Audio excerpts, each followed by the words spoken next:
कल हमने देखा टीएमसी ने किस तरह से बंगाल में प्रदर्शन किया, आज दिल्ली में अमित शाह के दफ्तर के बाहर प्रदर्शन होता है। आपके पास और क्या जानकारी है?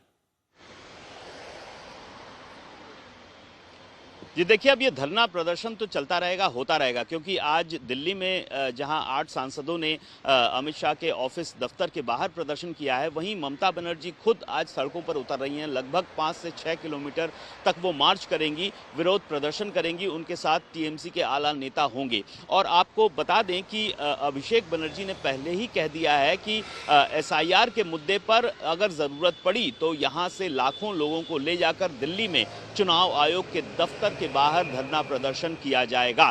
तो आने वाले दिनों में हमें आश्चर्य नहीं करना चाहिए कि अगर दिल्ली में भी ये पूरा हंगामा बरपा रहता है, क्योंकि अभिषेक बनर्जी ने पहले ही कह दिया है कि दिल्ली में भी वो हंगामा करेंगे, दिल्ली में भी वो चुनाव आयोग का जो दफ्तर है उसको घेरेंगे। तो इसकी ये शुरुआत है, बानगी है, जो आज हमें दिल्ली में एमएचए के दफ्तर के बाहर देखने को मिली है, और ये लगातार जारी रहेगी। इतना तो तय है और पक्का है, क्योंकि जिस तरीके से ये मोड़ आया है और चुनावी रणनीति तय हो रही है, अब उसमें धरना प्रदर्शन पूरे उग्र स्वरूप में होगा और पूरे जोरों शोरों से होगा। आज दिल्ली में जो नमूना देखने को मिला है, थोड़ी देर में कोलकाता में ममता बनर्जी के मार्च के साथ वो और ज्यादा तीव्रतर होगा। और आने वाले दिनों में ये धरना प्रदर्शन लगा रहेगा। सिर्फ दिल्ली कोलकाता नहीं, दिल्ली में भी ये धरना प्रदर्शन होगा, इतना तो तय है। अच्छा अनुपम, ये भी बता दीजिए कि ईडी का एक्शन और टीएमसी का जो रिएक्शन हो रहा है इस वक्त, आज मार्च निकाला जा रहा है जो आपने बताया ममता बनर्जी इसकी अगुवाई करेंगी, तो उसको लेकर क्या कुछ तैयारी की गई है? कितना लंबा ये मार्च होगा, कितनी भीड़ इसमें शामिल हो सकती है?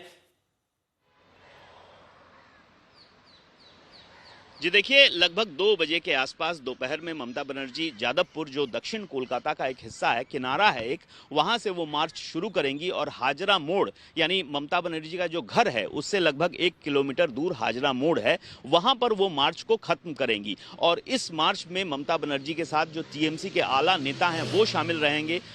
लोग बहुत ज्यादा संख्या में हो ऐसा नहीं है, लेकिन काफी संख्या में लोग जरूर शामिल होंगे। हजारों की संख्या में तो हम बोल ही सकते हैं कि लोग शामिल होंगे। ममता बनर्जी का जो स्टाइल है, हमने पहले भी देखा है, वो पैदल चलती हैं, साथ में लोग, नेता पीछे पीछे सब चलते हैं, हाथ में तख्तियां होती हैं, अनाउंसमेंट्स होते हैं, स्लोगन्स होते हैं। और जब वो पहुंचती हैं जहां पर कल्मिनेशन होता है, जहां पर इस मार्च का खात्मा होता है, वहां पर वो भाषण देती हैं। तो फिलहाल आज भी कुछ इसी तरह का होने वाला है। जादवपुर 8B बस स्टैंड से शुरू होगा ये मार्च 2 बजे के आसपास, और हाजरा पहुंचते पहुंचते लगभग 3 साढ़े 3 बज जाना चाहिए। और इसके बाद ममता बनर्जी फिर से बोलेंगी। अब क्या बोलती हैं, इतना तो तय है कि ईडी और अमित शाह के खिलाफ वो जरूर बोलेंगी। कल जिस तरह के तेवर हमें देखने को मिले हैं ममता बनर्जी के, उससे ये बिल्कुल साफ हो गया है कि अब इस बार की लड़ाई में पहले चुनाव आयोग मुख्य टारगेट था, अब साथ में ईडी और गृह मंत्री अमित शाह भी मुख्य टारगेट है। देखिए, ममता बनर्जी को अपने तल्ख तेवरों के लिए जाना जाता है और इतिहास के पन्ने पलटे तो ऐसा कई बार हमने देखा भी है। हमारे साथ में अमित भारद्वाज भी जुड़े हुए हैं दिल्ली से, और अमित से भी हम बात करेंगे, क्योंकि बहुत जरूरी है कि दिल्ली में किस तरह की हलचल है ये जानने के लिए। लेकिन एक बात और बता दीजिए अनुपम, क्योंकि हमने ये देखा है कि टीएमसी बहुत एक्टिव मोड में है, लेकिन बीजेपी भी प्रोएक्टिव देखी जा रही थी जब अमित शाह वहां पर पहुंचे थे, और उसके बाद ये सब सिलसिला शुरू होता है। बीजेपी भी बारीकी से नजर रख रही होगी जैसे जैसे घटनाक्रम आगे बढ़ रहा है उस पर। क्या रणनीति बीजेपी बना सकती है? देखिए, जेपी नड्डा इस वक्त कोलकाता में ही हैं, कल से वो कोलकाता में हैं और लगातार मीटिंग्स हो रही हैं, रणनीति तय की जा रही है। आज भी कई मीटिंग्स हैं, कई प्रोग्राम हैं जेपी नड्डा के। तो खास तौर पर अमित शाह जिस तरीके से 3 दिनों के लिए कोलकाता में आए थे, उन्होंने बैठक की पार्टी कार्यकर्ताओं के साथ, कोर ग्रुप के साथ, उसी तरह की बैठकें तो देखिए, बैठकें हो रही है, रणनीति बन रही है, और रणनीति के दूरगामी परिणाम भी देखने को मिलेंगे। शुक्रिया अनुपम आपका हमारे साथ जुड़ने के लिए। लेकिन आप समझिए कि ये जो मुकाबला हो रहा है वो किसके बीच में हो रहा है? एक तरफ बीजेपी तो दूसरी तरफ तृणमूल कांग्रेस। तो ममता बनर्जी और शुभेंदु अधिकारी एक दूसरे पर कैसे वार पलटवार कर रहे हैं, सुनाते हैं आपको।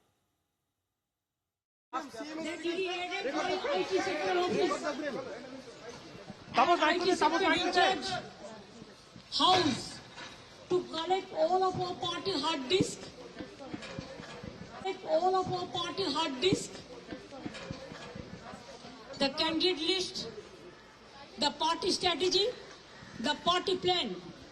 Is it the duty of the ED and Amit Shah?